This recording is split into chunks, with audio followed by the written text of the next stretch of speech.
Beth, I'd appreciate it if you didn't tell anyone in the family about me. You want to stay by yourself in a motel? Uncle Frank is staying there too. So is Wally. Who's Wally? What is the relationship between the two of you and the young lady over there? Oh, she's my niece. I'm his nephew. That doesn't sound right. That sounds wronger and wrong. You're not gonna run away from this your whole life. Frank! You need to be part of your family. I don't want to be a part of my family. Just fixing my dumb hair. Okay, there we go. My dumb hair too. You and I have the same hair. I do. I know. And Lois' hair is very lovely as well. No, Lois wins the hair award today for sure. I'm Kit Bowen with ScreenPicks. Nice to meet you both. I'm just giant fans of both of yours, so I'm very excited to speak with you. This movie was just ripped my heart out, but so touching. And the two of you play these, sort of opposite ends of the Southern woman, milieu. I'm just curious. You've both played Southern women before, but you're, not actually from the South. So what is it about playing a woman from the South that sort of resonates with you?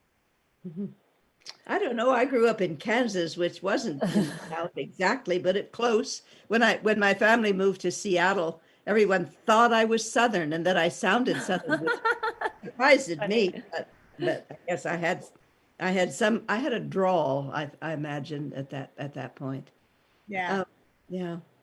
Well, there is a strong attraction in drama to Southern women, no doubt about it. And I guess there's a lot of range of character. Yeah. How about you, Judy? Well, I'm from Michigan, also not the South, but I do come from a pretty big family on my mom's side, so that's really familiar to me. And I do have a real fascination with Southern women. I think that there's a lot of unspoken rules that I'm fascinated by, and when I get to play these characters, I'm always hoping that I'll kind of sort of get a little bit more charming or something when I'm out of it. But I don't know. It's fun. It's a really it's an interesting culture to study, and you always feel like you're kind of doing it wrong. I never want to misrepresent them. I hope I don't. Yeah. Well, I grew up in Tampa. So I love Tampa. Yeah, sort of Southern. I definitely had the whole kind of, but I moved to California when I was 14, and everyone said I had an accent too. I didn't think that's funny. Yeah. It is fun that way. I just want to get your feelings on this movie though, because and your take on it and how it made you feel, because there's so many emotions in it and it's so timely. I'm just curious on your takes. Lois? I'm always, when I think about it, I'm so grateful for its gentleness on top of all of the sorrow and grief that's underneath it, and that's part of that story. But it's also a loving story and an approachable story, I think, and I appreciate that. Yeah. Judy? Well, I'm just always hoping that this type of story gets to be told, because though we've come a long way, there's still a long way to go, and